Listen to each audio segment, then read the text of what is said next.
Hello and welcome back to another episode of Vector Geek Tutorials. I am your Vector Geek and host, Marty, and in today's episode we are going to have a look at building a Rick and Morty-like title, just like this one here. So I'll be making a few changes to this Rick and Morty title. I'll be using Rec and Marty instead, so I don't get stung for any kind of copyright infringement stuff. Okay, and here are the main tools that we'll be using today. The pen tool, shape builder tool, graphic styles palette, the appearance palette, the effects menu, and of course the effects inside it. Also in today's episode I'll be providing the color file and also the sketch just in case you want to follow along. Once you've launched Illustrator, go ahead and open the provided document. Head over to the trace layer and make sure it's selected. Now head over to the toolbox and grab the pen tool. All we're going to do is click, point and make straight lines all the way around the perimeter of each letter.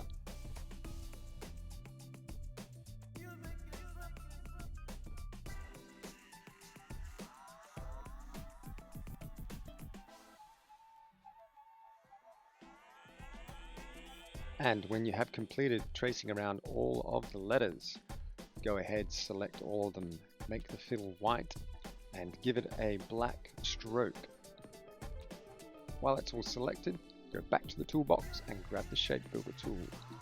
Holding down the Option key or Alt key on a PC, go ahead and click on the center of the R, the E, the A.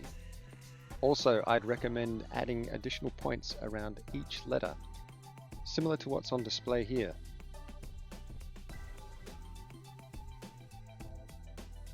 Now what we're going to do is just move a few things around, break this down, and then I'm going to show you how I built it via the graphic style palette. Of course, we're going to create the graphic style first. So if I just click this first layer and move it down a bit,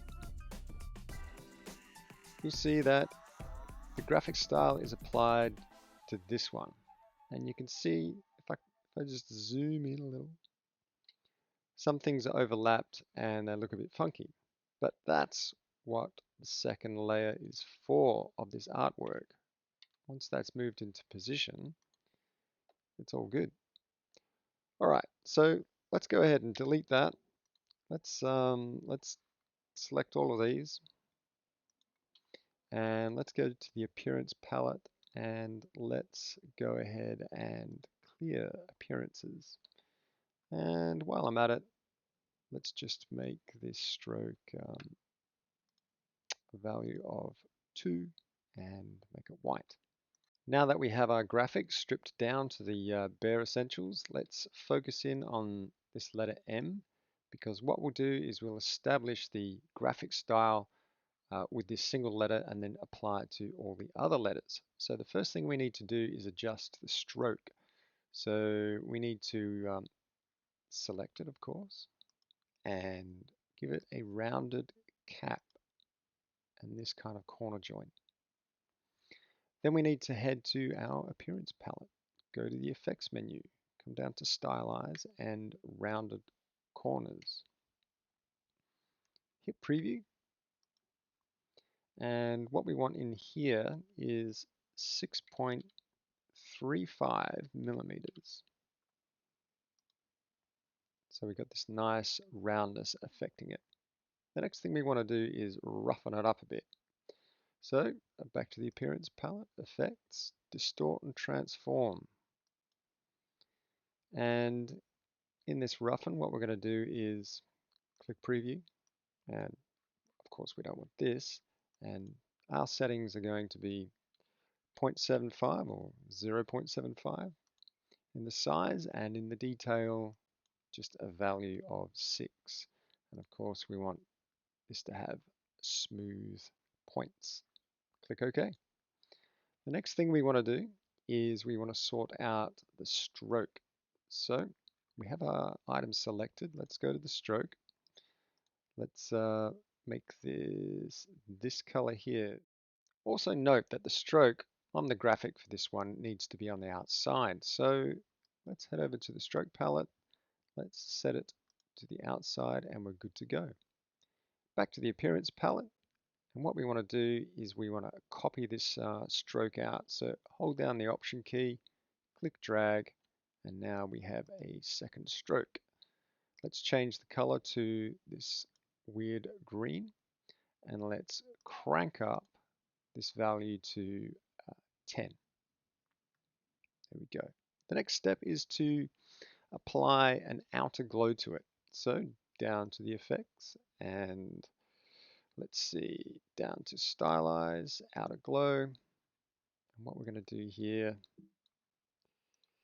preview, make sure it's on screen, and you are good. So I need a fill for our graphic style to work properly. So we have our M selected. Let's go to the color. Let's make sure the fill is selected. Go back to swatches, and here is our blue. We can now make this into a graphic style. And all you got to do for that is to drag this into your graphic styles palette, and there it is. Now that you have your new graphic style, you can go ahead and apply this to the remainder of the letters that you've drawn. So select, maybe that little bit in the R, not select, and apply said graphic. Okay, now for the final steps, let's go ahead and copy this. Command C, paste it in place, Command F, and then Command K for some keyboard increments. I'm going to dial in 200 pixels. You might want to dial in 50 millimeters or something similar. Click OK. Hit the down arrow key. And now what we're going to do is back to the appearance palette, and let's turn off this particular stroke. Okay. And also let's turn off let's leave the outer stroke on. And what we'll do is come up to Object, Expand Appearance, and then we move our graphic back up with the arrow key, and you are done. There's your graphic style applied to some lettering that you've made. You could apply this to any shape, of course, really. Well, I hope you enjoyed this one, and join me for another one soon. See you later.